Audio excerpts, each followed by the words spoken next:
Welcome to another edition of the Giants Huddle podcast brought to you by Citizens, the official bank of the New York Football Giants. I am John Schmeelk, joined right now by friend of the program. He comes on twice a year, always around this time when his mock draft comes out. Go click on it, find it at The Athletic, and also when his Freaks List comes out in August. He is the one and only Bruce Feldman, who covers college football for The Athletic and for Fox Sports. Bruce, it's good to talk to you again, my friend. Good to talk to you, John. Great time of year. Always a great time of year, and you have your mock draft up there and a lot of other fun stories as well, Bruce, that you want people to check out. Yeah, it's this thing I've been working on for about 6 weeks, and it's a ton of phone calls and conversations, but it's something, covering college football. It's fascinating to hear to get, another level of intel and expertise from the coaches, themselves, what they saw, what they came away thinking about these guys, because you hear so much about the players, but these guys are the real experts when it comes to them. Yeah, and I love talking to people that cover college football, Bruce, because I think you guys have a different perspective, right? You're not covering it just, you're not coming to it a little bit later like I am. Other draft guys are with it all year round, but it's just a little bit of a different perspective. And I think it's a perspective that's worth taking in consideration. For example, like Kyle Hamilton a few years ago, you sat here and you told me people think he's unbelievable. He's the best. But then you nitpick his testing, you nitpick this. And I nitpicked a couple of things myself. But in the end, it's who's the best football player. And the people that know that are the guys that are coaching against these guys, right?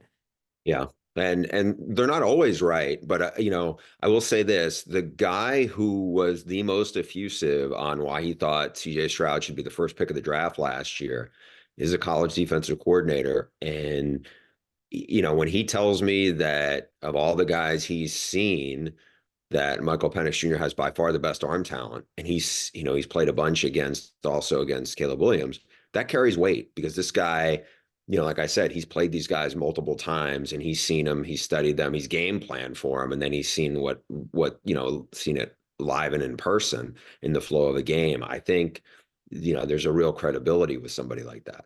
100%. So let's start with Jayden Daniels. And I thought the consistency in the 3 or 4 quotes you had up there about Jayden in your story, Bruce, I thought was pretty telling. And they talked about the progress that he's made since he was younger, how he's improved so much this year, but his timing, accuracy, and touch. And it comes down to me, at least, the art of playing quarterback. And it seems like over his time at LSU and going back, of course, to Arizona State before that, Jayden Daniels has really learned how to play quarterback. And even putting the speed and the running aside, he seems to have earned the respect of these teams going against him because he's really learned how to play the position. No doubt.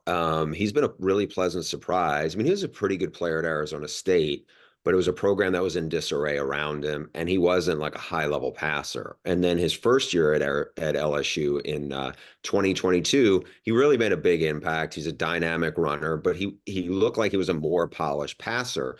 But I think you saw a dramatic improvement in him from 2022 to 2023 when he won the Heisman, and how he operated and played the position, his confidence, how he saw the field was significantly different. And I think for a lot of folks who probably looked at, Jayden Daniels as a top 5 pick, really, they wouldn't have thought that. But after you watched him and saw the growth from him, and yes, he obviously had 2 high level, first round caliber receivers he was throwing to. And also, these guys aren't in the draft, the offensive linemen, but he has some really talented offensive linemen, but he's going up against SEC defenses, and he made a lot of people look really silly. And I think that's a credit to him, especially.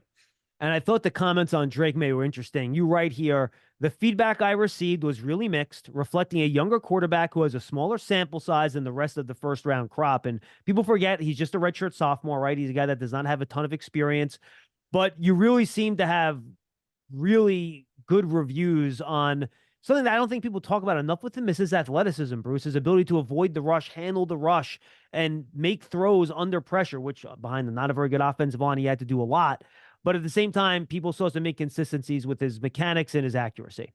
Yeah, and I think it should be noted, and look, some of these guys, almost all the quarterbacks, in fact, had played for multiple offensive coordinators and changed systems who are in this draft, high-level guys. But he did too. He's one of the ones who didn't transfer, but a year ago, his offensive coordinator, Phil Longo, goes from UNC. He's more of an air raid guy, really studied Mike Leach's system. And then he moves on to Wisconsin, and Chip Lindsey comes in. And there were definitely looked like there were some growing pains. Some of his footwork was a little different. I think one of the defensive coordinators I spoke to was pretty blunt. And if, for people who, when they read this story, will see, they felt like he gets very, very uncomfortable. And this defense coordinator said, I thought he looked a little scared back there. And compared him and said, he throws it better than Sam Howell, who was the previous North Carolina quarterback, but felt like Sam Howell had a lot more composure and was more comfortable or with a lot around him than Drake Maye was. Now, Drake Maye, again, bigger guy, stronger arm, better arm, but felt like I'm not sure on him. And so he's one, to be honest, after working on this, was probably of all the quarterbacks going in, I felt like it was Michael Penix Jr. is the most polarizing of the quarterbacks in terms of what the coaches think compared to what the draft Twitter thinks. When it comes to the most polarizing from what the coaches think, just purely on that, I actually think Drake Maye of the quarterbacks was the most polarizing.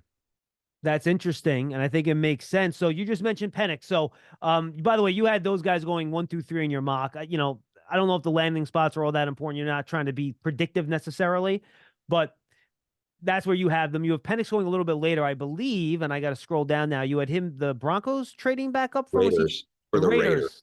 Yeah. And from my understanding, the Raiders are very intrigued by him from the people I've talked to. He has the best arm talent of this group coming out. He's a guy who's probably athleticism isn't given enough credit. Now he had a really impressive pro day where, to vertical jump 36.5 inches for a quarterback, that's pretty spectacular. To, broad jump in the, 10.5 or 10.6, also elite, whether he ran 4.46 or 4.53, that's still moving really well. Obviously, people have had concerns because he had the 4 season-ending injuries before he got to Washington. Keep in mind, he took over a team in Seattle that was 4-8. Once he got there, largely the same roster, different coaches, but same roster, goes from 4-8 to 25-3 and got him in the national title game. Like, he got my vote to win. I'm a Heisman voter. He was the number one guy on my ballot. I just think he was, there were no empty calories in the stats with him. Yeah, he has really good receivers, but a bunch of these guys have talented receivers. Just what he did, I thought was pretty remarkable. And, yes, he didn't have a great game against Michigan, but you could go back and nitpick anybody. He played the most high-level games. You look at what he did against Texas, that's about as impressive as anybody was this season. Yeah, no question. And I think the one knock or nitpick, for however you want to phrase it, was that people wondered how he handles pressure, and he does get the ball out quickly. His sack to pressure ratio and sack to pass attempt ratio is actually really good. But I think the kind of throwing on the move and resetting your feet and kind of making those throws off platform was the only thing that I think one of your coaches' quotes had, where they had maybe a little bit of a concern when he gets to the league and he doesn't have one of the better offensive lines in football like he had in Washington, and things are a little bit dirtier at the NFL level. Yeah, definitely could be. I think you have a big sample size with this guy, right? He played 15 games last year, and he's played, he had injury shortened seasons, but he's played a lot of football. And I think one of the things to me that bodes really well for him is a lot of the guys who are first round quarterbacks, and the bust rate is very high. It's plus 50% of the guys who don't live up to be franchise quarterbacks. And it's all sorts of reasons, but talking to Daniel Jeremiah, the NFL Network's draft analyst, one of the things that came up was the biggest issue, according to Daniel, and I buy this, is when these guys get hit with actual adversity, it knocks them off course and they don't respond to it. In the case of Michael Penix Jr., knowing him pretty well and having covered, the difference when you cover college football as opposed to coming from the NFL side, some of these guys you're really versed in. And in the case of Penix, having been around him a bunch from not just from Washington, but all the way back to Indiana, knowing how candid he was about the adversity he dealt with in a way that a lot of times maybe players, especially at that position, aren't acknowledging stuff. They may just be reeling. To face it, to overcome it, and then to battle past it. I think he checks those boxes in a big way that a lot of these other guys, it's a TBD on them. Yeah, and so does Bo Nix, right? He's another guy that dealt with a lot of adversity, and that was the team the Broncos traded back into your first round of 27 to draft Bo Nix. And two very different players if you watch them in Auburn and Oregon. And it's funny, like, you go back to the Auburn tape, and you feel like the arm strength's there, then you don't see it as much as Oregon. Was that just a matter of the system, Bruce? And what was your overall take from the people that you talked to about Bo Nix? Good game manager. I mean, he's a good athlete. He can extend plays. I think there is a little bit of skepticism about how good his arm is. I think, whether it's slightly above average or not. Again, comparing it, it's not Penix's arm. It's not probably Caleb's arm. It's not Drake Maye's arm. So, I think that's the part that's interesting. I think if you had asked people, because he was terrific at Oregon, right? And I think he fit that system very well. I like Bo Nix in terms of, I think there's, you transitioned on this well, going from Penix to him, about some of his moxie and some of his resilience. And I think emotional intelligence, I think some of those things are pretty favorable for Bo Nix. And he's battled through stuff. He did some good things at Auburn. He played early. They leaned on him heavy. He dealt with, a lot of uncertainty around him. There are plays you go back and watch. I think it's 2021. He plays at Tiger Stadium against LSU, and he makes some spectacular plays to extend on third downs against, again, high level athletes. This is the SEC. This isn't like he was, in the MAC or some other place where maybe there's a handful of big time athletes. I mean, I'm not saying guaranteeing he's going to be a NFL all pro quarterback, but I think there's a lot there to be intrigued by. And I wouldn't, in the right system, I think he can be a very good NFL quarterback. All right, the final quarterback, and then we'll get to some of the other fun positions here. J.J. McCarthy, you had the Vikings trading up to 4 to draft him. Not a surprise. You talked about his leadership, his intellect. The thing that I like, though, is that what college coaches seem to indicate to you is that he really understands coverages, right? And he would get off the field and he'd be able to repeat exactly what the coverage is and why he did what he did. Is that why you think, as he meets with GMs and coaches, he's quote unquote, I hate the phrase, rising on draft boards? Because once he gets in front of these guys and they get a feel for that intellect, that it just enhances what they see on tape? It does. And I also think with him, there is a charisma, a leadership quality about him that pops. We did a lot of games of Michigan, and JJ has a little bit of an aura to him that I think is resonating with probably people who meet with him. There is something there. You talk to coaches, who played him. They felt like he was the unquestioned leader of a team that, by the way, went 27-1 with him. And he's a really good athlete. I don't know if people who hadn't, if there are people who are new to it, I don't think they realize how good of an athlete JJ McCarthy really is. You see it in snippets on 3rd and 8 when he has to, like they ran him and they let him like use his wheels when they really needed it. And they won a national title in large part because he did some super athletic things that it shows up. There may not be, hours of it on film, but Right. whenever they really needed something, I think they broke the glass and JJ did it. And that's the part where I'm like, oh yeah, I think I could see JJ again. A lot of it comes back to, what kind of system does he go into and everything. I mean, to take 2 steps back, I thought Sam Darnold would have been a better NFL quarterback than he's been. Me So too. I'm not saying he's was can't miss, because he wasn't, but I thought there was a lot of stuff in terms of his athleticism, in terms of his toughness, in terms of his ability to make plays when they fall apart. But obviously his confidence with the Jets, was reeling, and I felt like he's never, hasn't been able to get on track at that point. With JJ, and again, I don't want to say he's like Sam Darnold, because I think they're different, but in terms of like his ability to make a play when he needs it and everything, I do think he's a guy that I would bet on, as if he goes into a good situation, that he could really flourish. Because in Jim Harbaugh's system, unlike most of the systems that college quarterbacks come out of, which are more spread style now, he's had to learn all the footwork for it. And Yeah. very few quarterbacks have that down the way he had it down in college. And I think that bodes well for him to adjust to whatever you're going to see with him. You love turf. You're good at it. So you start a turf biz. Business grows, your savings grow. Become the most celebrated name in turf. Are you ready for all that life brings?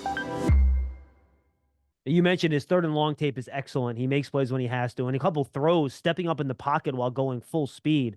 There's some, you're right. They don't ask him to do it a ton, but when they do, he's able to. So I think he's a really interesting evaluation. All right, let's hit a couple different positions. Bruce, real quick. Giants Huddle is brought to you by Citizens, the official bank of the Giants, from game day to every day. Citizens is made ready for Giant fans with insights, guidance, and solutions. Learn more at citizensbank.com.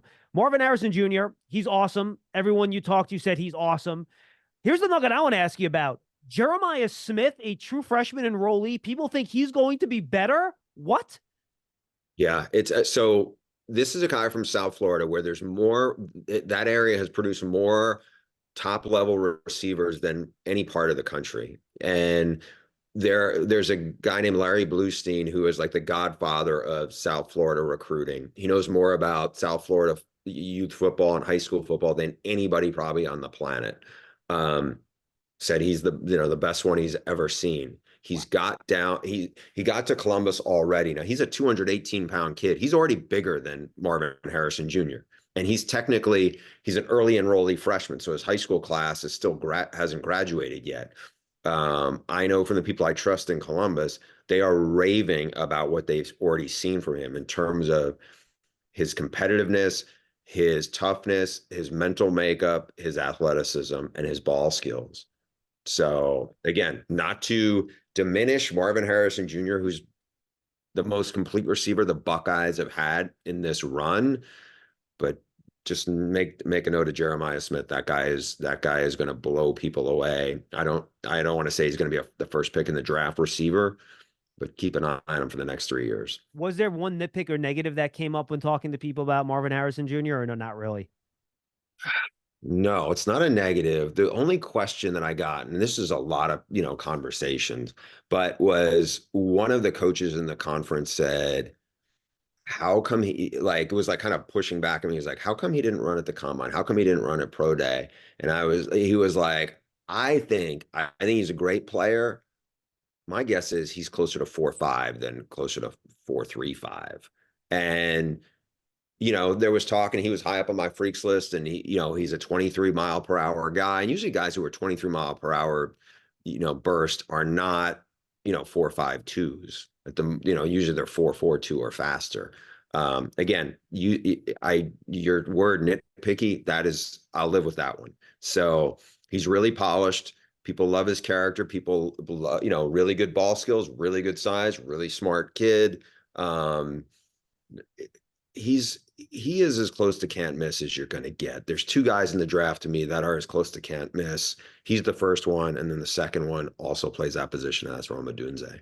Yes, and this is the quote. I wrote it down reading your story the other day, Bruce, and the feedback you got from Odunze is can't miss. And the quote I loved is that he's so focused, he's able to count the rotations on the football on passes thrown to him, which to me is insanity. But boy, there is a lot of love out there from coach, which just does not surprise me considering how complete and, I think polished a prospect he is for Odunze. Yeah, I mean, I'd never had a quote like that, and the things that jump for out are just his ability to track a ball, his ability to make contested catches. He runs really well. He's a guy in the mid 4.4s. He's strong. And the competitiveness, the stuff I've heard from people who've worked with him is just glowing about, he would be the most competitive guy who showed up in Indy at the combine in terms of like what they think of him. So, love Marvin Harrison Jr. I mean, I had the Giants getting Odunze. I'm trying to think, obviously Odell Beckham Jr. was, with the Giants, and growing up in New York State, like I remember when Brian Kelly was not the Brian Kelly, the coach, it was the linebacker. So I have a long time of New York. I'm like, man, Odunze would be a spectacular addition. The question is, can they get him the ball enough, So yeah, and then the other guy they could select is Malik Nabers, and people just went off about his explosiveness. I'm curious what you heard about him, Tony. Tony, I'm sorry, Bruce. We just recorded with Tony Pauline, my co-host on Draft I'll take that Season. as a compliment. That's okay. one thing in your quotes about Nabers, he's a dog. Now, I've heard some people say, all right, maybe there's a little bit of a diva in him, but then I talked to other people close to the program where they're like, nah, he was a 3-star. He's a blue collar guy. That's not who he is. What have you heard about what Nabers is as a guy and a player off the field? Because we know, you give him the ball, you can take it 80 yards on any play. Yeah, very, very competitive, electric player. Great with the ball in his hands. He's not small. He's 6'1", 200 pounds. I Thick. wonder if some of that chatter, and you just, sometimes this time of year you kind of like take it with a grain of salt. I wonder if some of those folks have him confused with it. Like LSU in the post Justin Jefferson, Jamar Chase run had a batch of really promising athletic receivers, which two of them are in this class, which will be first round guys. One's Nabers, the other one's Brian Thomas Jr. There was another guy in there who had a breakout career start to his career and then kind of fizzled. And I wonder if some of this chatter is Keyshawn Butte you're talking about? Yeah. I wonder if some of that are people confusing the two? Is some of that like, I don't know at this point, because you wonder when people say stuff like that and some of that stuff gets out. There have been times where, and I can think of a specific example I don't want to go into, but like where it was a player and it was like, what got reported was they meant one like position, they meant the right guard, not the left guard, who got identified at and it just like, and then it takes on a life of its own. Again, I don't, I don't know. I will say this, and some of this is going to Indy, like Brian Thomas Jr., who put up huge numbers and is I think is the fourth guy of this group. One of the people there said, this guy is way more football smart than I think a lot of people realized. And you start to wonder, I was like, what is the perceptions about guys that like kind of takes on a life of its own when that kind of thing comes up? But it's people are speculating and they're trying to figure out, especially when it's a player.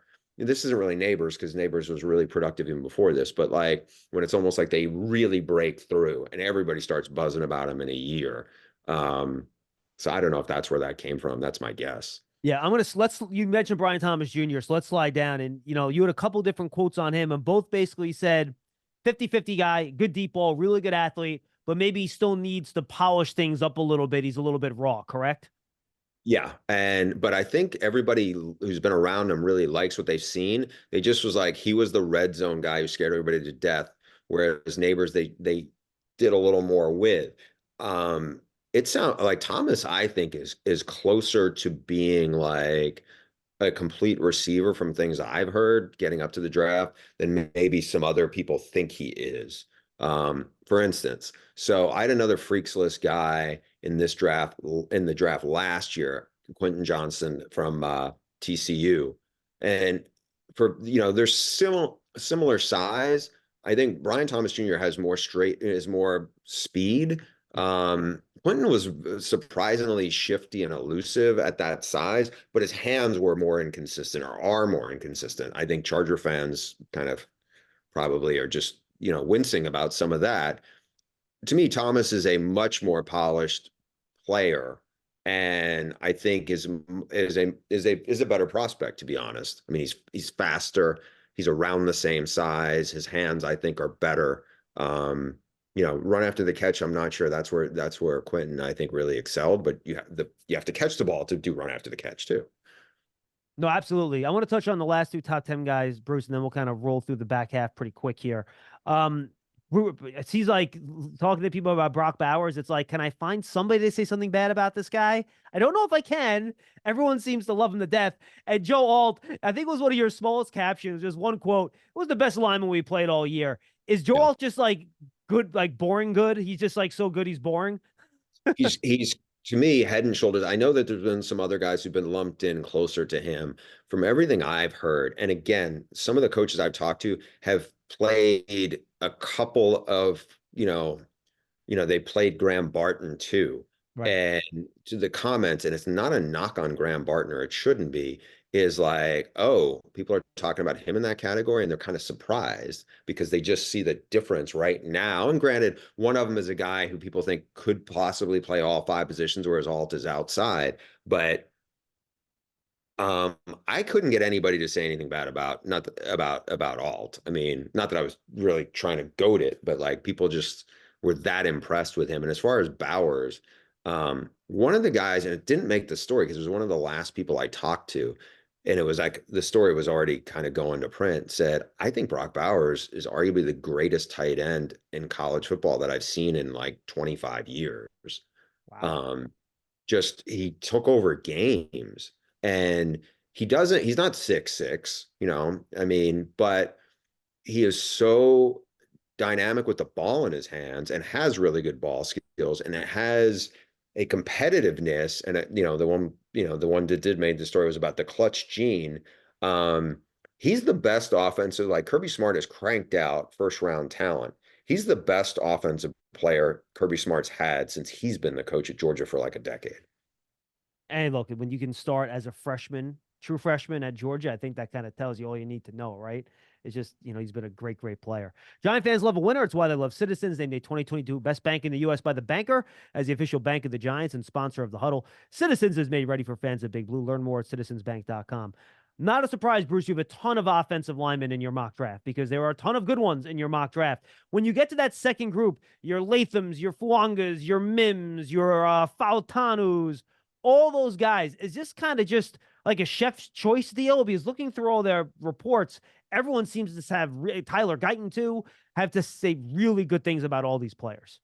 Yeah, it is an interesting. Yeah, chef's choice is interesting. Like, I think, you go to get, the Mauler from Oregon State might be like a little bit of a cut above some of those other guys to play off the verbiage. But you mentioned Tyler Guyton. So Tyler Guyton is a late bloomer. I don't want to say he is, Lane Johnson, like kind of that kind of path, but he did go through Oklahoma and switch positions. And, you know, Bill Bedenbaugh, the offensive line coach, is one of the best offensive line coaches in college football. He's had a lot of really good NFL players. This is probably the most gifted, physically athletic lineman he's had.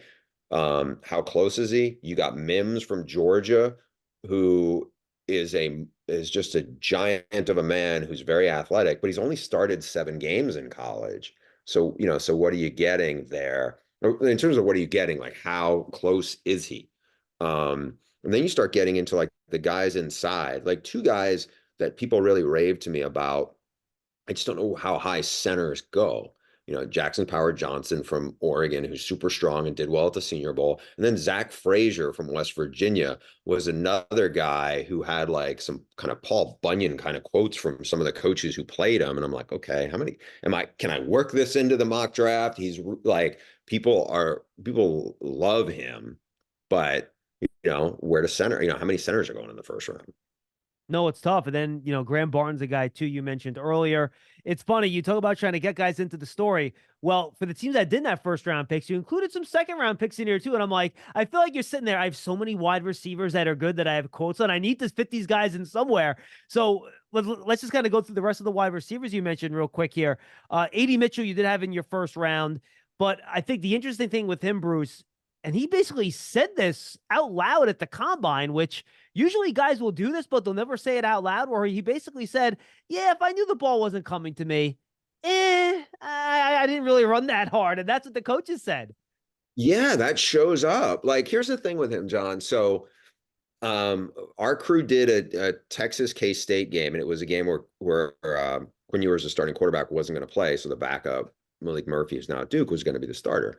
And I'm watching, and I know some K-State coaches, so we're just kind of like watching, them warm up. And it's the first time I think it's the first time I had seen him in person. Since his Georgia days, at least. I'm like, wow, you're looking at him, you're like, man, he looks like a first round player. You watch how he moves, everything.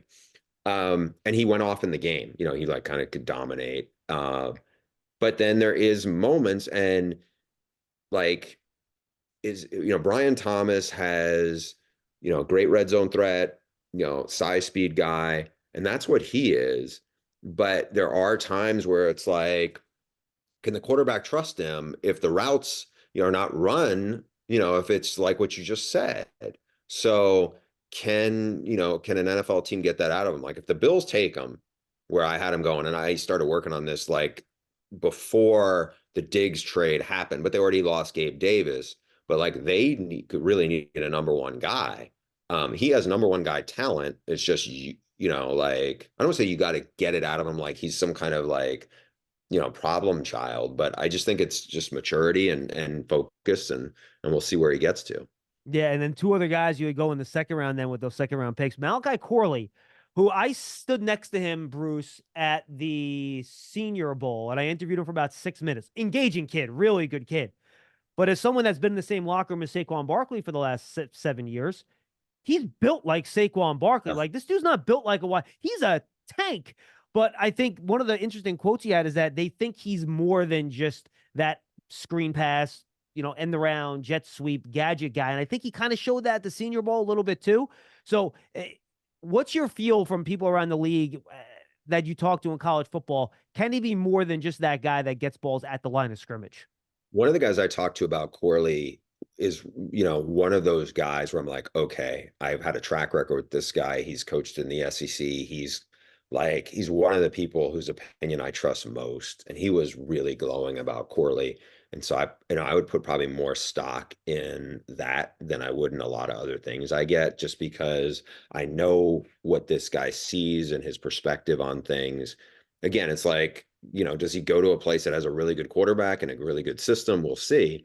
But I mean, he's a dazzling player, run after the catch. I'm glad you saw him up close because he does not look like any other receiver.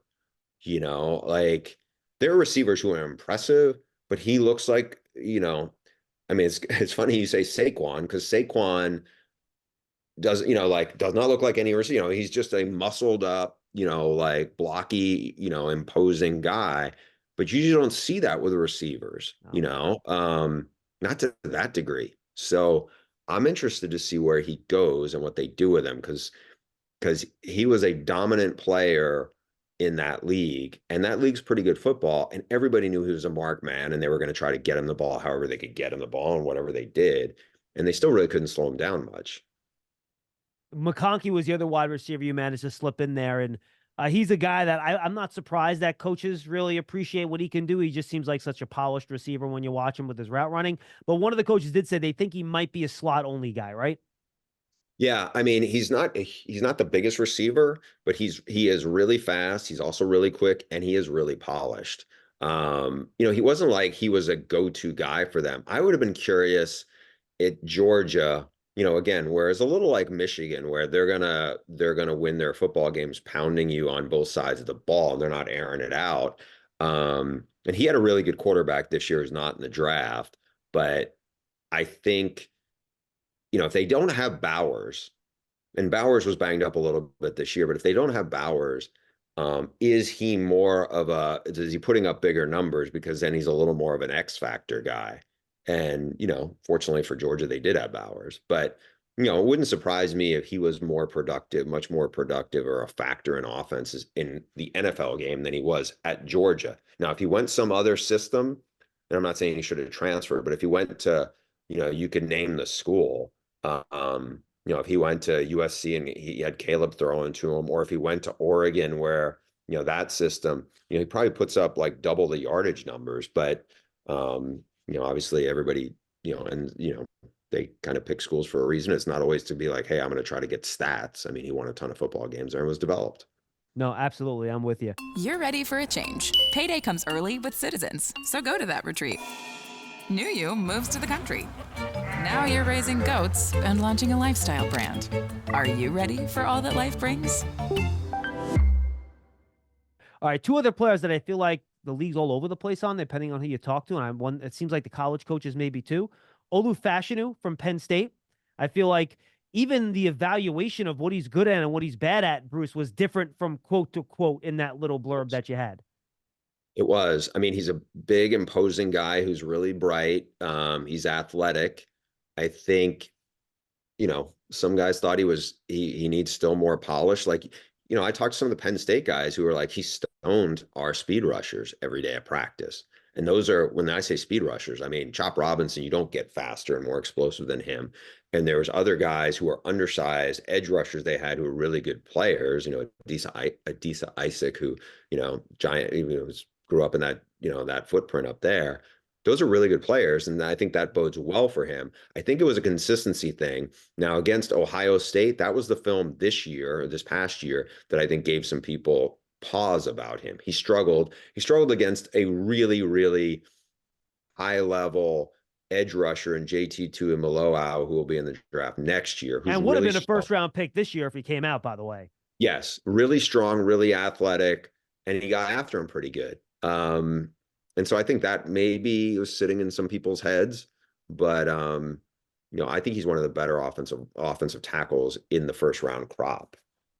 And then Nate Wiggins is the other guy, right? And one of the scouts or one of the coaches that you had quotes from said what I've been saying about the kid. Like, he's so fast and he's so athletic and twitchy, you can cover anybody.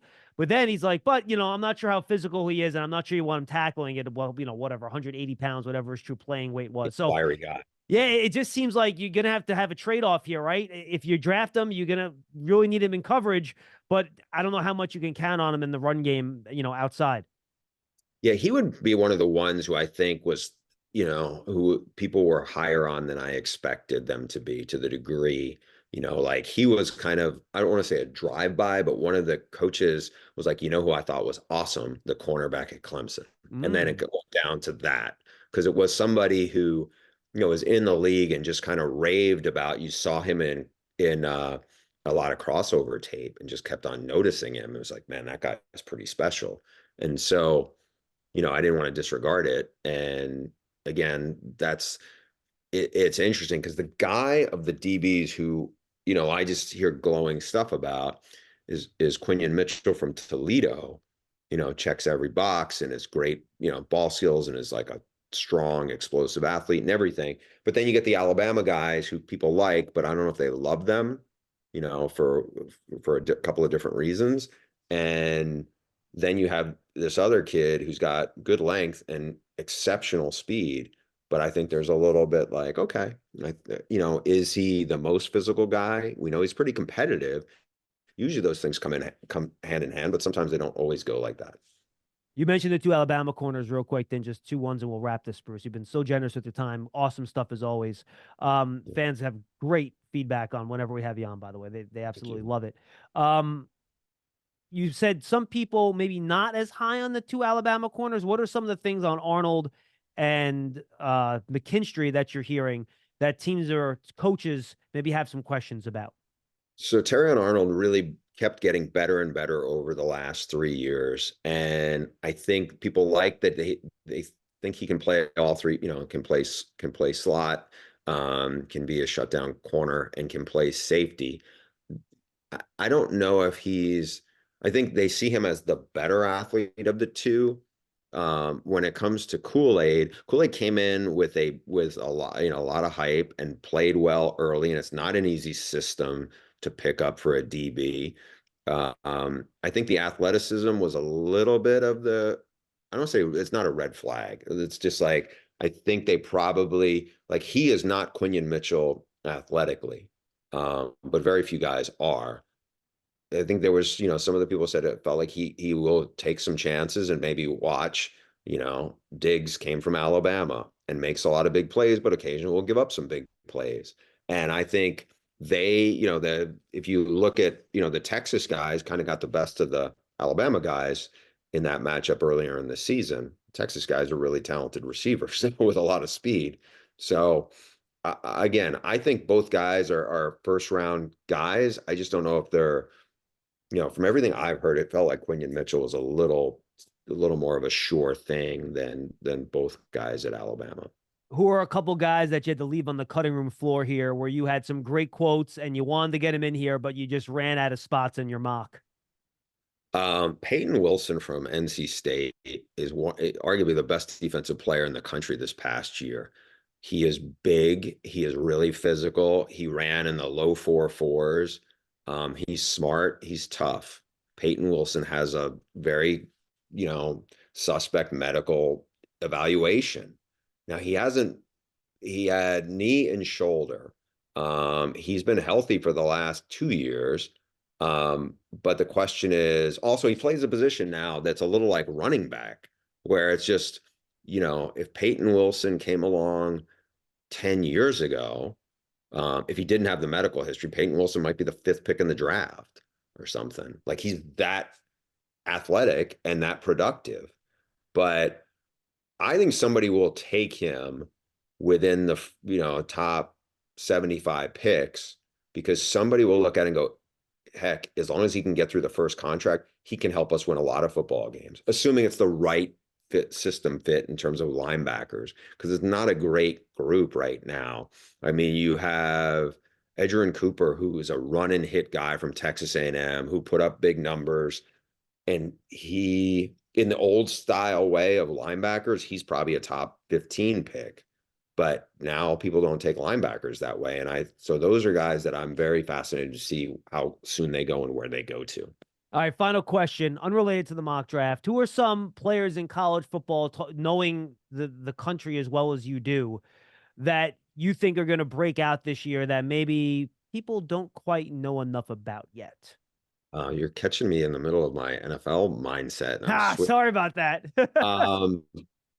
There's a handful of guys I'm very curious to see what, we obviously talked about Jeremiah Smith from Ohio State. I think he is going to explode onto the national scene. In terms of like, Ohio State also, we talked about the Alabama DBs.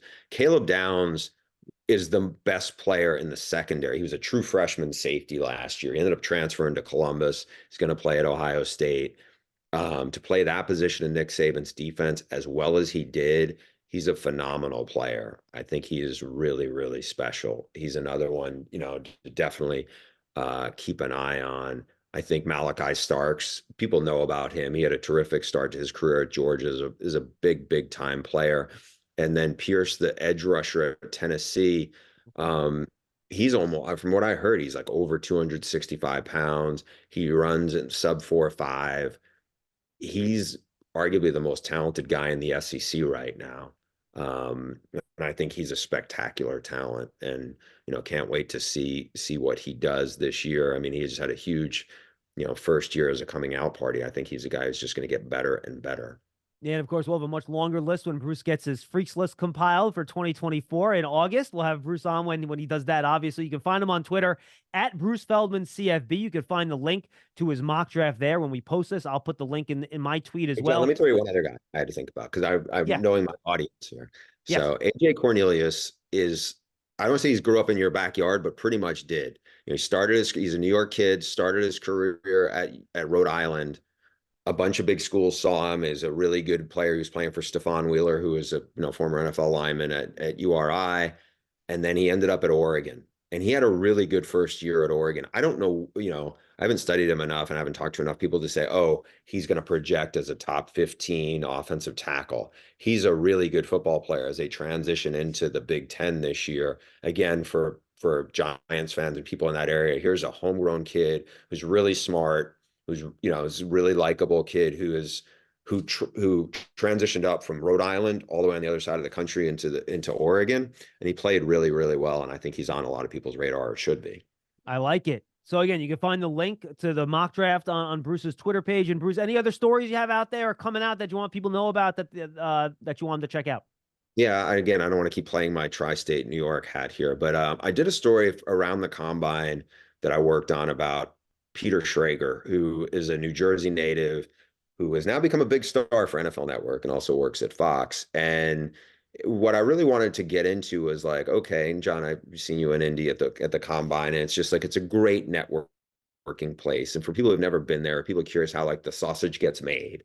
What I always wanted to do a story about like what kind of networking and how the whole combine works. And Schrager was kind of the perfect person to see it through his lens, because he told me when he graduated at Emory, he was working doing PR for a Beth Israel hospital in New York and freelance writing on the side, and was able to network and hustle and build up, this great Rolodex and develop these relationships. So if people want to see really how somebody gets connected and kind of what I would call the art of schmoozing and how it can pay off, read the story. It went up online, I think, yesterday on The Athletic, and I think it's a fun read. Absolutely. Bruce, you're the best. Thank you so much for the time. Enjoy what I guess we call the off season now, though, as you well know, there's really no off season in any football related sport anymore, but enjoy it. Thanks so much for the time and enjoy the draft, my friend. Always a pleasure, John. Thanks for having me. Bruce Feldman, The Athletic, Fox Sports, covering college football. Thanks for joining us on the Giants Huddle podcast, brought to you by Citizens, the official bank of the Giants. We'll see you next time, everybody.